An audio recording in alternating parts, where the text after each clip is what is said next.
Do you ever sit back and wonder what actually makes you you? And I'm not talking about your hobbies or your pastimes. I mean, what is your actual constitution? How is it that you got here? How is it that your people got here? You're listening to The Rise Podcast, an exploration of the spirit of solo travel and the art of self-discovery through travel. I'm your host, Lindsay Bordeaux. It's interesting because even though we're living in a time now, especially in the US, where we're deeply divided, people are feeling deeply divided, there is still this inner desire to want to know their origin story, how they came to be. And there are so many ways that you're able to do so today. You have DNA testing through ancestry.com, 23andMe, those little DNA testing kits, a plethora of things. You have genealogy libraries and organizations. And most importantly, you have the elders in your family.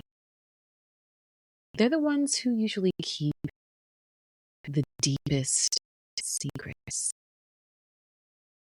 Somewhere between what might be folklore and the truth lies answers to some of the questions that we are often asking about our own personal identity.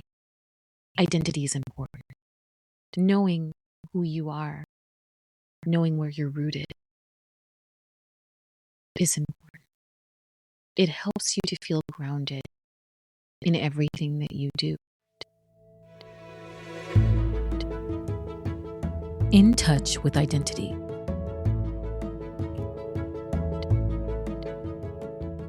I am an American born and bred. However, I am of Haitian descent.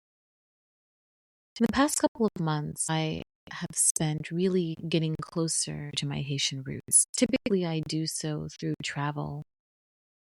And it's been a wild experience, the connections that I've seen internationally.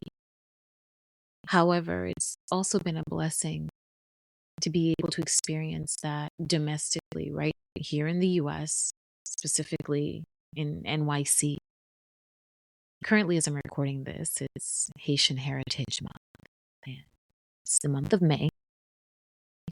And Haitians are out here celebrating loudly, boldly, and proudly. And it's beautiful to see. We have such a remarkable culture. Despite what you might hear on the news and the detrimental narratives spun by the media, what people often forget is that Haiti was the first Black nation to declare its independence and subsequently lead the charge of sovereignty for several other countries. If there is any one nation that understands the innate will to be free, it is Haiti. As harrowing the intricacies of slavery were, how could we not? Even considering the context of the time period, the 18th century, the era in which capitalism, democracy, and human rights ascended, in juxtaposition was the birth of one of the greatest scars in history. It's important to recognize that slavery wasn't simply a shared experience between the oppressed and the oppressors. It existed as an indelible wound to the oppressed. When the continent of Africa was carved up as though it was a piece of meat, it was wounded. When its people were kept in slave houses, sold and trafficked through ships, it was wounded. When those same individuals were bound, chained, tortured, violated, forced into labor, they were wounded. There is a psychological component to this that one will never understand unless you have lived it, because the experience is always the greatest teacher. And there was nothing Haitians at the time understood more than what it meant to be enslaved. So we relished in the idea of liberation and the ability to have full authority over thoughts, feelings, and emotions, further precipitating into action. One of the ways in which freedom of expression was exercised was through music. It served as a form of comfort and established a sense of community among slaves. But where it has truly taken shape, forging cultural identity, has been post-slavery up to present day. Music is an intangible piece of heritage that ceases to escape who we are. Many people have become familiar with one of our greatest genres of music, compa, which was spearheaded by one of our most classic Haitian performers, Nemours Jean-Baptiste, in addition to Weber Sigo, Tabu Combo, and System Band. Not to mention some of the other great artists who have helped to shape Haitian music, including Jacques, Tiwowo, even down to our notable Racine music, or rooted music. It's easy to think that the charm of the past has long been forgotten. Yet what we're seeing today is a desire for the resurgence of these classics, the resurgence of the history of the individuals who helped to build us as Haitians. Haitians have such heart because they understand the struggle and the plight to achieve freedom. What the history books will fail to reiterate to you is that Haiti represented the nation of rebellion, of hope, of freedom. In the very center of our capital of Port-au-Prince lies a bronze statue of a shackled, runaway slave, otherwise known as Neg Marron. He kneels with his arched back, holding a conch shell in his hand and blowing into it. One of the greatest symbols of what it means to be free. Haitians set the tone for freedom internationally. Revered and feared at the very same time, we became the blueprint for many nations to gain their liberation. I'll give you a very small history lesson, things that many people may not know.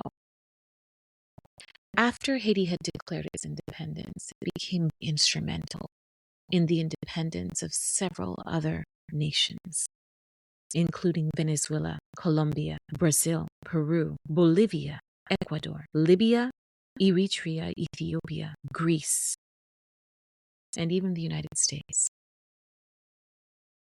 I'm sure there are many more.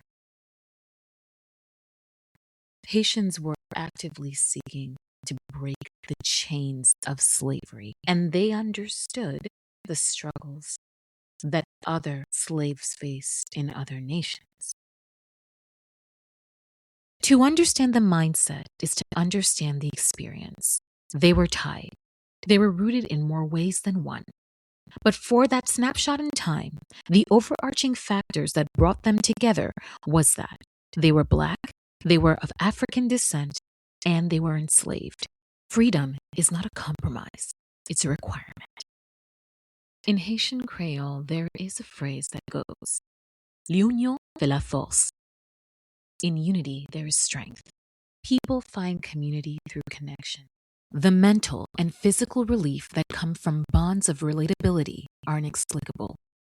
Yet the courage, strength, and support that are also harnessed in knowing you are not alone in your experience brings forth visibility of both personal pains and joys. I don't think enough discussion is had when we think about the idea of having our freedom. What a blessing it is to have liberty and to be in a state of sovereignty.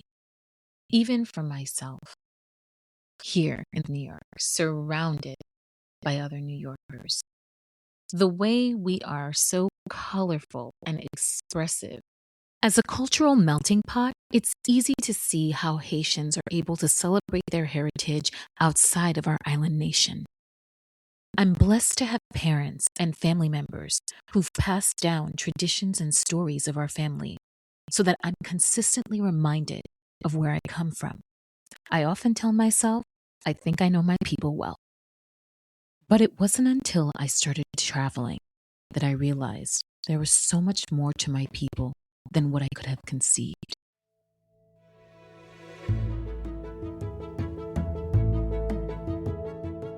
Continental shifts of fragments of origin.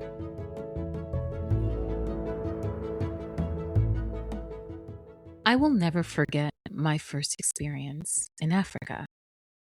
I had joined a medical team, roughly of about 7 people, and we had gone to Uganda, and we were serving several rural villages there.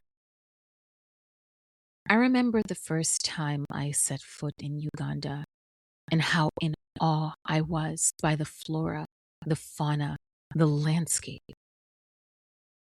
Considered the pearl of Africa, home to the source of the Nile, and one of the few places in the world where you can still find the famous mountain gorillas.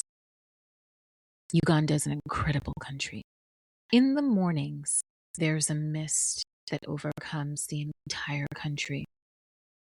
Its lush vegetation, covered in droplets, and amber-colored dirt roads would give you the impression you're in the jungle. I had only ever seen the color of this soil in one other place that I'd been very much familiar with. And it's the village where my people are from, called Fusano in Haiti. My last name is Bordeaux, and the Bordeaux are known to reign in this particular region. What it's most famous for, though, is the color of our soil, that same amber color that I'd seen in Uganda. There was a tie to this land, and it was becoming more evident to me as I began to see other countries on the continent. My second experience in Africa was in South Africa a year later. Oddly enough, I went to Cape Town, South Africa for a friend's wedding, a friend who happened to be one of the doctors that I had met on that medical mission trip in Uganda the year before. I only had a few days there, and I remember during my time I had taken an Uber. My Uber driver happened to be from Zimbabwe. We were talking about life, and he was telling me about his family, his country, and he asked me where I was from, and I mentioned I happened to be Haitian. And he said to me, "Miss, we Zimbabweans know the history of your country like the palm of our hands. You are the ones who led us to freedom. We adore your country." As he ran through the names of some of the great Haitian artists, poets, leaders, I was nearly moved to tears, because it was the first time I had ever encountered someone who expressed true admiration for my Haiti. The next experience that I would have in Africa that would really help with this tie that I was seeing was some time that I spent in Seychelles shortly after COVID. Now, Seychelles is an island nation in the middle of the Indian Ocean. And the Seychellois, they speak a French-based Creole that is very similar to Haitian Creole.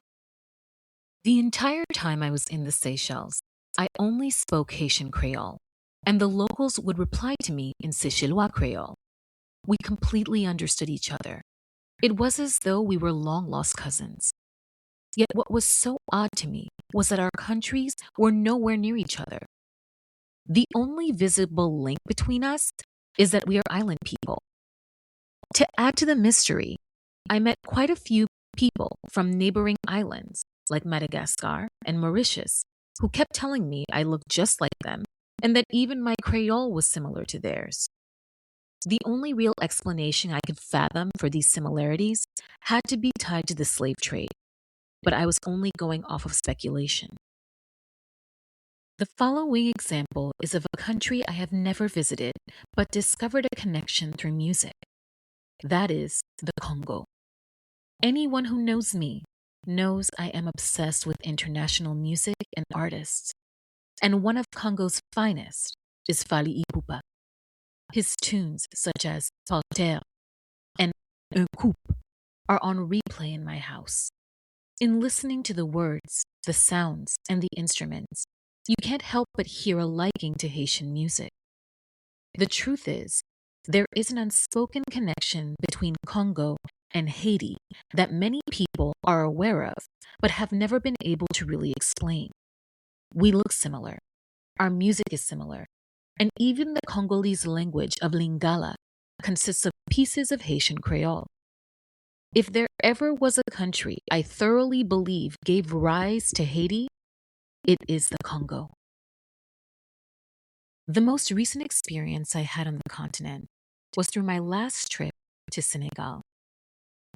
I actually road tripped practically all of Senegal back in February, a beautiful francophone country.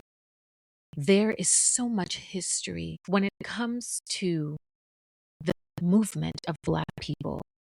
Senegal stands as one of the last places in which slaves left the continent and made way for North America. While I was in Senegal, I visited Dakar, and I specifically went to the Museum of Black Civilizations, a beautiful museum that I highly recommend if you want to have a comprehensive understanding of the impact Black people have had.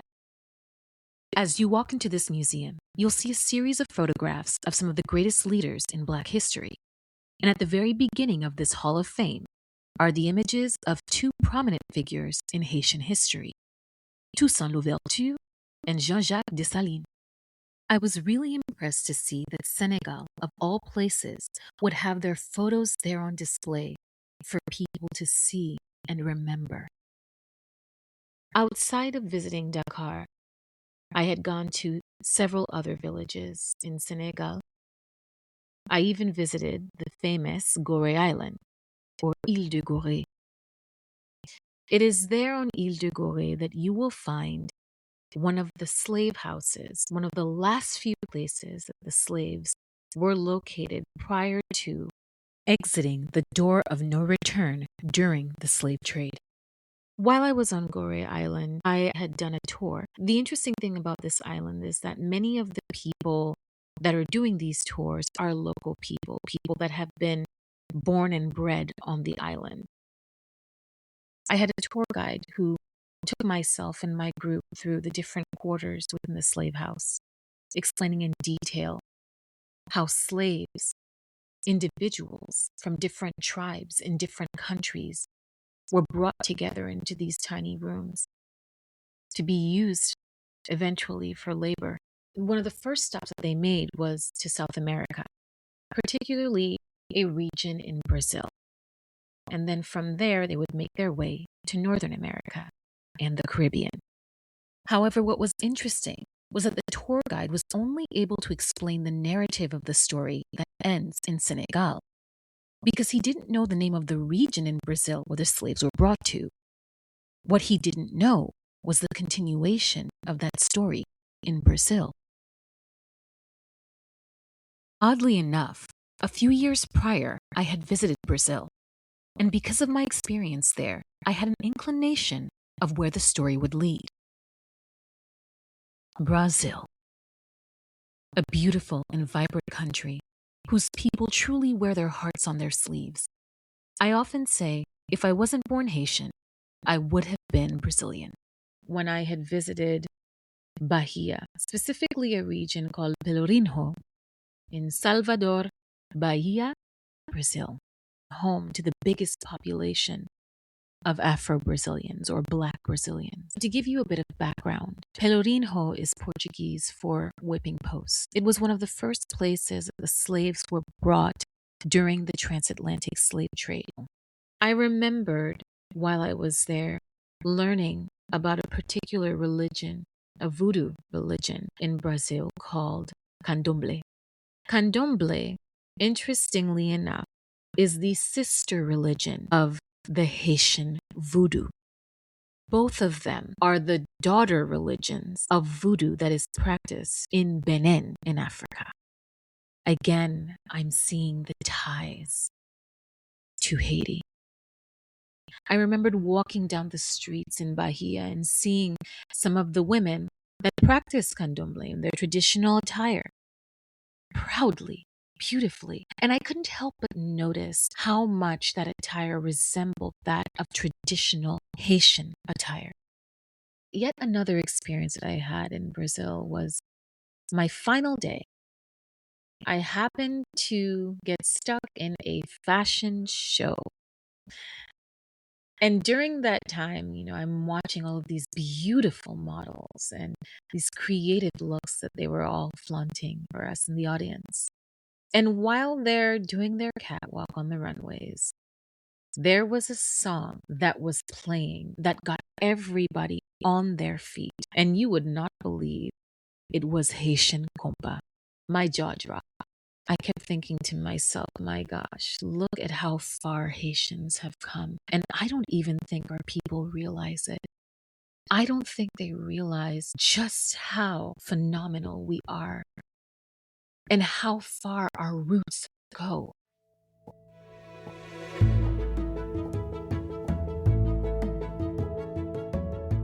Identity awareness plays a crucial role in how we move in the world. Having an understanding of our familial ties and origin story bridges the gap between our ancestral past and anticipated future. If you enjoyed this conversation, feel free to share your perspective with me. Join my mailing list and send me an email with your thoughts. If you'd like to support this show, write me a review. It helps to spread the word and spread the love. A bientôt, my friends.